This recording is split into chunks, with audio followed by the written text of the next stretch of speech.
Courtesy of RockAuto, we have 8 brand new GM genuine parts fuel injectors. This is what they're supposed to look like.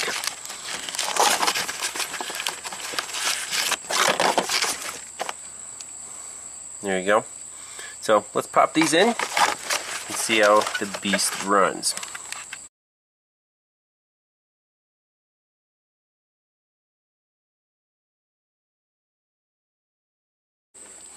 So obviously this truck is by far not a virgin. And you see this wiring harness is routed completely wrong. It's supposed to go through here. It's routed around the fuel line, so it's a quick disconnect, and we'll need to relieve the fuel pressure anyways. You see the fuel is just coming out of there. That's fine. Let's route this correctly through here. That's much better. And we'll just let that hang out since we have to lift the fuel rails anyways.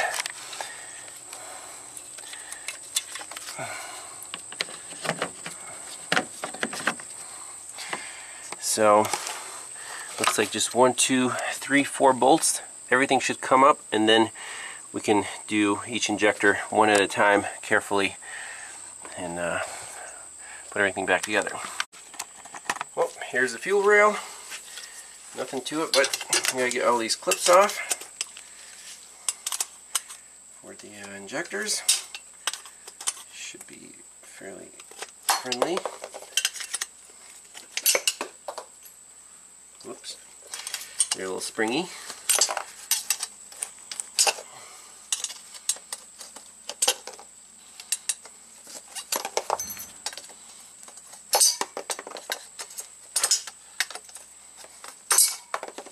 Perfect.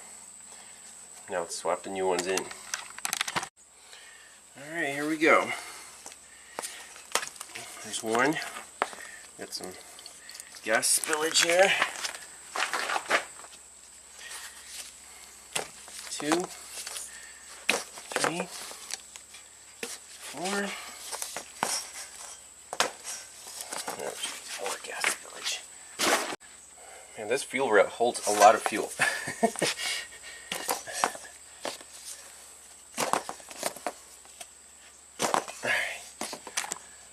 Now, brand new GM factory parts. Let's see if there's any difference.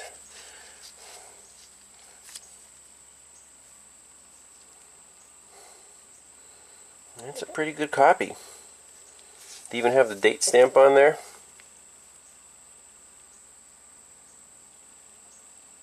Oh, they have the date stamp, but they don't have the year printed on the eBay ones. I don't know if you guys can pick that up. See, this one says 8 of 22, and this one just points to 3. No year. Interesting. So, what I like to do is just put a little dab of silicone grease on the O-ring to facilitate installation, and they should just slip right in.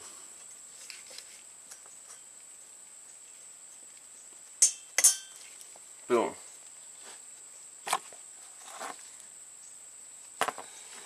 Alright, let me finish those up. Place your bets now.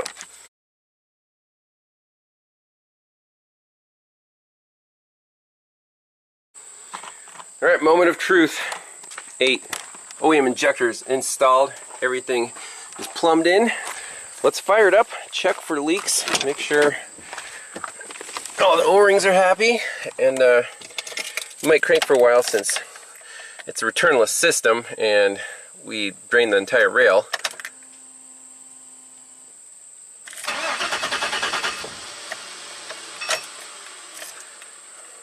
Prime again. That's right, never started that well before. Absolutely perfect.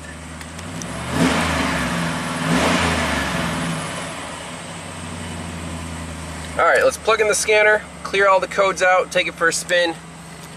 I think we're done. Alright, so let's clear out all the DTCs in the truck. And then we'll go into ECM and do that fuel trim reset. So we're starting from scratch. Look at some live data. So actuation test, fuel system, fuel trim reset,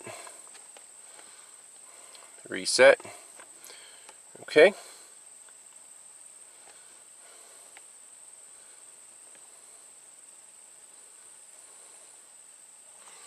Set the key off, wait a few seconds.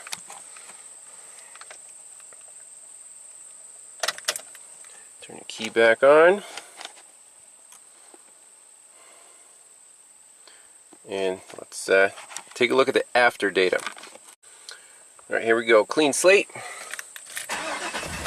That's how it's supposed to start.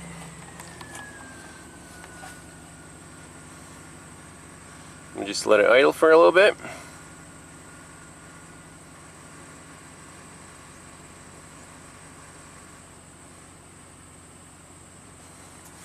Bank 1 sensor 1, bank 2 sensor 1. Starting to oscillate. Look at our trims. Single digits. So bank 1 is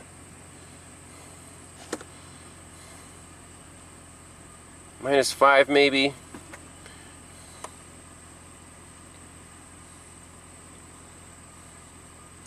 So it's interesting that bank 1 oscillation rate is slower than bank 2.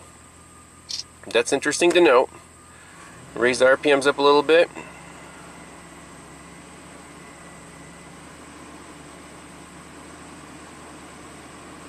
Okay, I mean that's fine. That's not going to set a code. Let's take it for a spin. I'm sure it's going to run 100% better.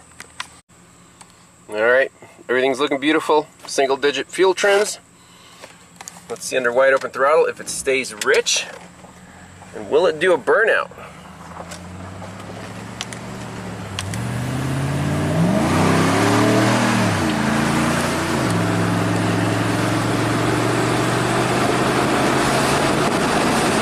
Yep, it stays rich. No problems. Let's do medium load. Look at the trims. Right around 0%.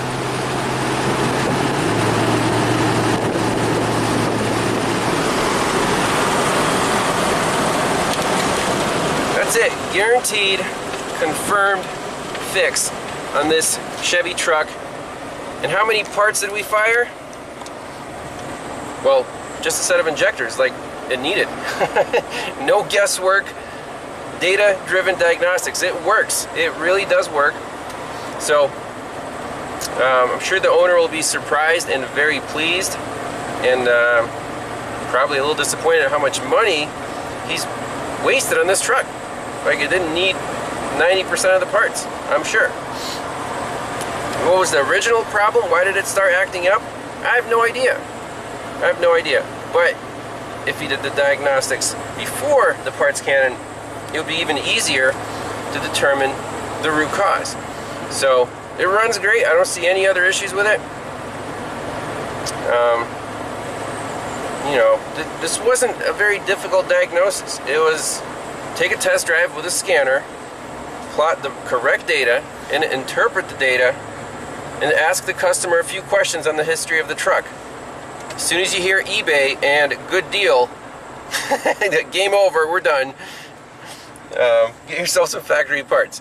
So, appreciate everyone watching, and we'll see you in the next one. Bye-bye.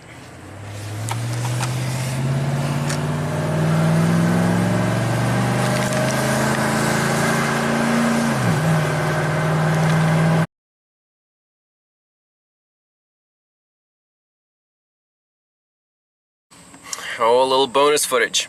We might not be quite done with this Chevy truck just yet. So it drove amazingly well. I thought we're all done. Parked it, then decided to move it. About 15 minutes, hot soak. Very hard start.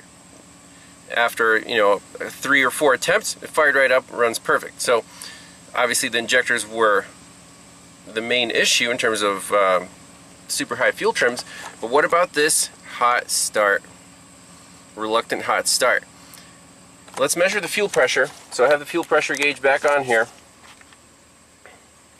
I'm going to shut the truck off. We're going to see if this sucker holds rock steady. We're starting at 56. I'm hoping that one of the new injectors isn't leaky. If it's dripping and filling the intake manifold with fumes, that's a problem. Again, factory OEM parts, you would think they're perfect, but there's always a chance that they're not. So far, fuel pressure is holding great, so it's not like it's leaking down back to the, into the tank through the fuel pump. So if the pressure holds for 15 minutes, we have this hard start. Might be a leaky fuel injector. So we'll pull the rail up again, see if one of them is dripping slowly. You won't see it on the fuel pressure gauge if it's just a slow drip, but it'll basically make the whole intake manifold full of fumes, and that's a problem. So that'll be on me if I install the defective part. We'll have to order more injectors, but we'll see where it goes. Well, fuel pressure is still holding fine. Down to 45, okay.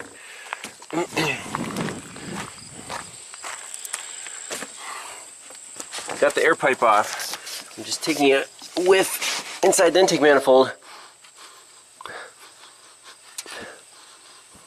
It does smell like raw gas in there, unfortunately.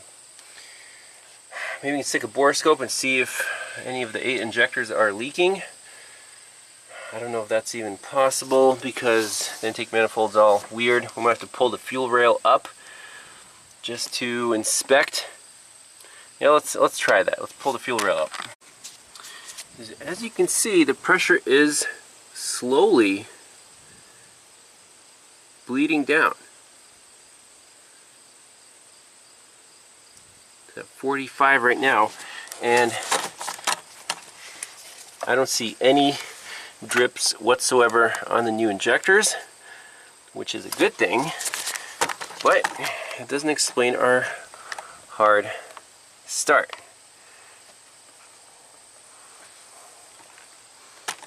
I don't see any drips at all. It doesn't smell like gas.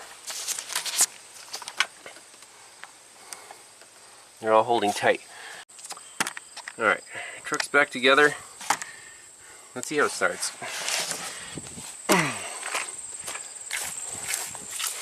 Probably be just fine.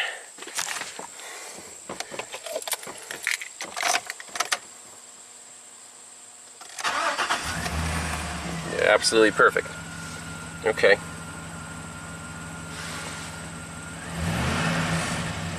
So let me keep the fuel pressure gauge on there. We'll hot soak it one more time. See if we can reproduce this hot soak starting problem. It's been 15 minutes. We're at 57 psi. I mean, that's rock steady. There's no leak down problem. Let's see if it starts.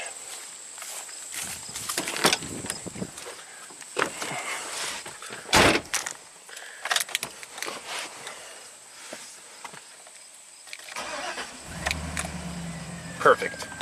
So I don't know if that was a glitch after the first test drive. Try it a few more times, take it on another test drive, restart it. But I don't know. I really don't know what to say at this point.